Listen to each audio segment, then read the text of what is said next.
Olivier Bachelot, vous êtes le fondateur de Mon Petit Potager. Qu'est-ce que c'est que Mon Petit Potager? Bonjour Tom.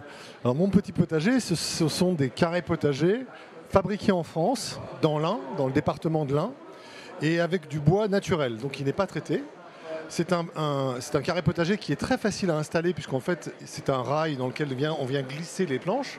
Et grâce à ce petit concept assez simple, encore une fois, à mettre en place, vous avez toute une gamme de potagers qui est disponible et qui permet justement, comme viennent de le dire vos invités, de rehausser légèrement, un peu faire en sorte que la terre ne soit pas trop basse. Et là, vous allez pouvoir y cultiver beaucoup de choses. Et une des particularités et un des produits qui est un produit phare chez nous, c'est un produit qu'on s'est inspiré d'un concept qui existe depuis très longtemps en Afrique, qui s'appelle le Keyhole Garden, le jardin en trou de serrure. Et ce concept-là, qui est fabriqué en pierre là-bas, nous, on l'a imaginé en bois. Alors le concept en soi, c'est très facile. C'est un espace de plantation dans lequel vous avez un composteur ou plusieurs composteurs au centre. Et donc les déchets ménagers, alors ça ne remplace pas un composteur de jardin dans lequel on met les feuilles ou les tontes, mais tous les déchets ménagers, les épluchures, vous venez les mettre là. Tout ça se décompose, attire énormément tous les organismes du sol et ça permet de fertiliser tout le sol qui est autour.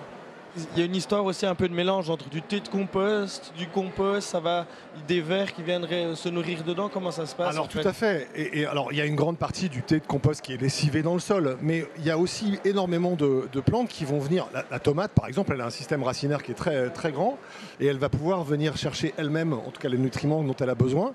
Alors comme nos bacs sont assez hauts, on peut aussi les remplir avec le principe de la permaculture. C'est-à-dire que l'objectif, c'est pas de remplir le bac que de terre ou de terreau, c'est de créer ces couches.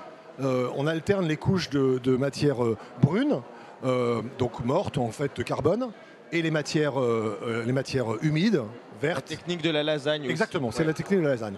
Ça permet déjà de bien remplir le bac, et après évidemment on a besoin d'un peu de terre pour pouvoir planter ses légumes. Et dans un bac comme celui-là, on peut effectivement cultiver toutes sortes de légumes, les tomates je l'ai dit, mais aussi les carottes, je crois que c'est le produit qui va bien aujourd'hui, et puis les salades. Alors après, c'est toujours un peu délicat, il faut faire des choix parce que le carré reste limité. Donc Un carré, c'est pour une famille de combien de personnes? Alors on a 3 modèles de carré potager. On a un petit carré potager qui reste quand même un bel objet puisqu'il fait 1m20 par 1m15 et 40 cm de haut. Donc c'est déjà un beau carré.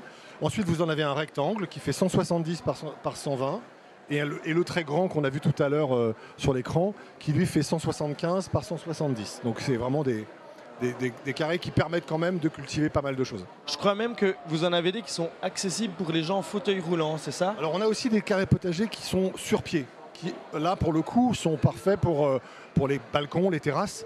Malheureusement tout le monde n'a pas la possibilité de cultiver à même le sol ou en tout cas dans un carré potager dans un jardin.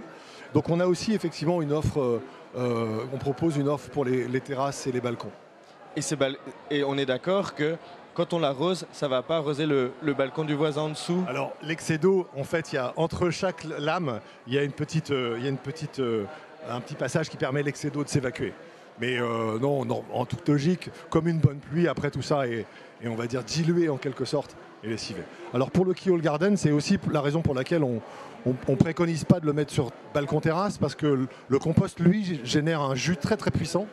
Une potion d'ailleurs magique pour les plantes, parce que c'est un engrais extraordinaire. Et ça peut effectivement avoir taché ou avoir des conséquences sur un balcon ou une terrasse. Donc là, c'est un peu différent. Et c'est pour ça qu'on le réserve au jardin. Si j'ai bien compris, un Keyhole Garden, Mon Petit Potager, c'est bon pour la santé aussi. Voilà, on est au début de la saison. Enfin, en tout cas, tout le monde aspire à aller au potager très vite.